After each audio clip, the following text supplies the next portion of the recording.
Trial starts for a businessman charged with his wife's contract murder. The trial of Omar Collymore, who was charged 6 years ago for the contract-style killing of his wife, 32-year-old Simone Campbell Collymore, began on February 12. The trial got underway in the Home Circuit Court.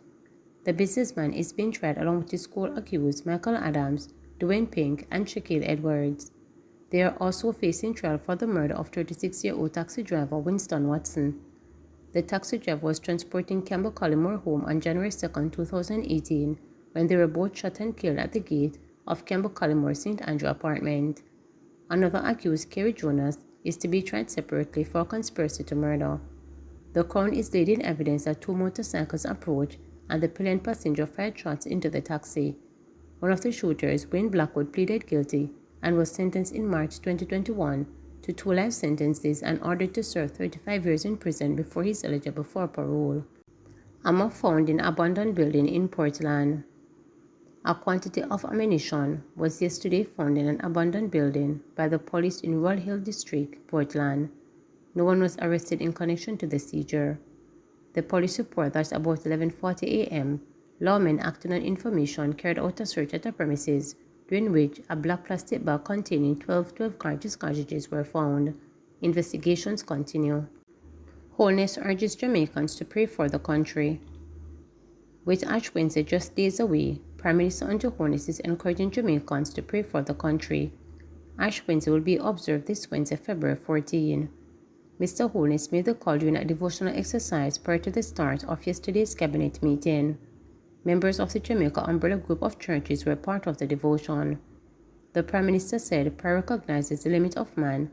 He urges Jamaicans to pray about their personal challenges as well as those facing the country. In discussions with members of the Jamaica Umbrella Group of Churches, it was agreed that I should encourage every Jamaican to take time out this Ash Wednesday, the beginning of Lent, the period of time when we reflect and make personal sacrifice, which marks the start of the period when Jesus himself made the ultimate sacrifice for our salvation. I therefore encourage all Jamaicans to pray for our nation. There are so many challenges facing our nation, and indeed, there may be challenges facing you personally. Pray, give thanks, pray in supplication. Prayer recognizes the limit of man, and it at the same time acknowledges and is humbled by the awesome power of God. So there are so many things beyond our control, so many uncertainties in our lives, so many fears which we have to face. Take time out to connect spiritually. Ask for his comfort and direction. Pray for protection against evil powers, for wisdom, for knowledge and understanding. Pray for the safety and security of our people. Pray for the increase in peace and productivity. Pray for the sick, infirm, and vulnerable among us. Pray for God's blessing on Jamaica, land we love. Concern raised about shortage of guidance counselors in schools. The Jamaica Association of Guidance Counselors in Education says there are schools in rural areas without guidance counselors at a time when more students are presenting with problems that require their intervention. Newly installed president of the Region 1 chapter of the association, Denise Reid, says she is to meet with the head of the guidance counseling unit in the Ministry of Education to discuss the matter. Noting that the shortage of counselors is not new, Ms. Reid, who is in guidance counseling at Mavis Bank High School, said the problem is more evident because more students are in need of assistance. She lamented that enough attention is not being given to each student.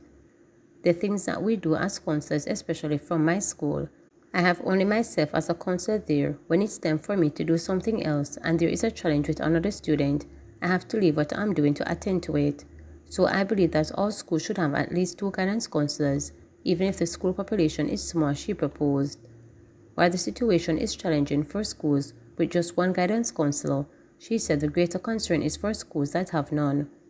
Ms. Reid suggested that the lack of involvement by parents in the lives of their children is adding to the behaviors that require intervention. I know the ministry has taken on a mandate to actually educate the parents in the schools, and they are funding it. However, the parents that we really want to reach, they are not coming out. What I believe the ministry can do is sanction those parents that are not coming out the guidance council recommended. Several roads to be closed to facilitate Thursday's opening of Parliament. The public is being advised that several roads surrounding Garden House will be closed to vehicular traffic beginning at 8 a.m. on Thursday, February 15 to facilitate the closing of Parliament. The closures are as follows. Duke Street, no vehicular traffic will be allowed on Duke Street between Sutton Street and North Street. Charles Street, no vehicular traffic will be allowed on Charles Street between Hanover Street and King Street. Beeson Street, no vehicular traffic will be allowed on Beeson Street between King Street and Hanover Street. For Mark Lane will operate as a one-way street south to north between Beeson Street and Charles Street. According to a news release on Monday, only vehicles with Gard Williams Garden House stickers will be allowed to access these areas. JUTC buses, which normally travel along Duke Street from East King Street to Hero Circle, will be diverted as follows. West along East Street to East Parade, South Parade, West Parade, North Parade. North along Church Street, East along North Street, North along Central Avenue, North along East Hero Circle, back onto the original route. Traffic personnel will be deployed along the roadways, and members of the public are advised to follow their instructions. PNP Fishers cry shame on JLP's leadership of St. Elizabeth Municipality. Former Mayor of Black River, Everton Fisher, says the Jamaica Labour Party JLP, under the incumbent mayor, Derek Sangster, has a poor track record in managing the affairs of the St. Elizabeth Municipal Corporation. Commerce, I have no apology to say to the capital Black River, the place where electricity and telephone came first, is probably experiencing the worst leadership under Mayor Sangster, Fisher told PNP supporters in Black River yesterday evening. He was addressing a meeting during a campaign tour of Southwest St. Elizabeth by PNP leader Mark Golding, ahead of the February 26 local government elections. Fisher, who is the incumbent council for the Balaclava division, said he was ashamed of the poor performance of the JLP members of the municipality. I am not one who talk or gloat over anything that I have done, but I want to say to you that when I listen to the rating nationally of the 14 men who are supposed to keep the city together, I am ashamed on them because the rating is so dismal, Fisher declared to the throng of JLP supporters. Health sector undergoing significant changes, Tufton says. Minister of Health and Wellness Dr. Christopher Tufton says the island public health sector is undergoing significant changes to meet the needs of Jamaicans. In a release on Monday, Tufton noted that the changes will entail infrastructural development through upgrading and building of new hospitals on a magnitude that has not been seen since independence. He says developments also include advancements in technology to enhance operational efficiency. Dr. Tufton was addressing the official opening of the 22nd Annual Caribbean Neurosciences Symposium and Workshop at the Half Moon Conference Center on Friday, February 9. He also noted that some of the changes come out of the experience of COVID-19, which amplified challenges to the sector. There were a lot of teaching moments that came out of COVID-19. I have been fortunate to lead a period of challenges, but have seen the benefit of support from the society, from the government, and from the cabinet to put a lot of resources in public health, some of it out of necessity, some of it out of advocacy. I am proud that for myself and on behalf of the team that I lead, he noted. The symposium was hosted by the Caribbean Neurological Association and Department of Surgery at the University Hospital of the West Indies and the University Hospital of the West Indies Division of Neurosurgery. The symposium served to provide updates for doctors and doctors in training about new technologies and techniques being applied in medicine.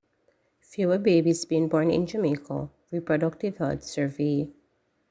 The Reproductive Health Survey, RHS, in Jamaica says total fertility rate has declined significantly from 4.5 births per female between 1973 and 1975 to 1.9 in 2021, contributing to a decrease in the country's population estimate. According to a release on Sunday, the RHS findings from 2021 were officially disseminated to the public by the National Family Planning Board at the Jamaica Pegasus Hotel in New Kingston on Friday, February 9.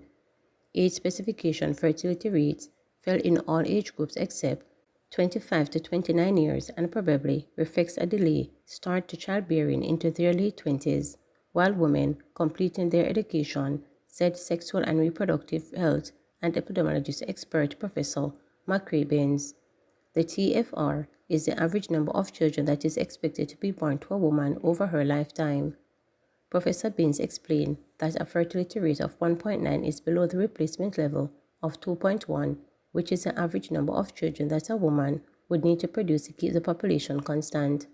She noted that in 1983, when the National Population Policy was developed, it included the goal of achieving replacement level fertility by providing high-quality family planning services.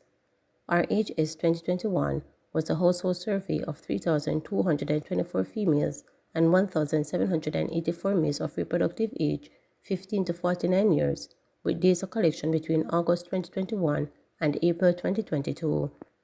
46% of the respondents were resident in rural areas, 32 were in the urban centers outside of Kingston Municipal, and 22% were domiciled within the KMR. 61% of the participants were in a union, marriage common law, or visiting relationship, while 39% were not. The objectives of the survey included assessing progress towards replacement level fertility and its contribution to population growth, providing input in Jamaica's sexual and reproductive health, policy plans, programs, and projects, and producing evidence-based SRH data to update the status of infant and child mortality, gender-based violence, sexual transmitted infections, and HIV/AIDS knowledge, attitude and practice, total fertility, contraceptive use, reproductive health, and maternal and child health care. Please remember to subscribe, like, share, and click the notification bell for daily updates.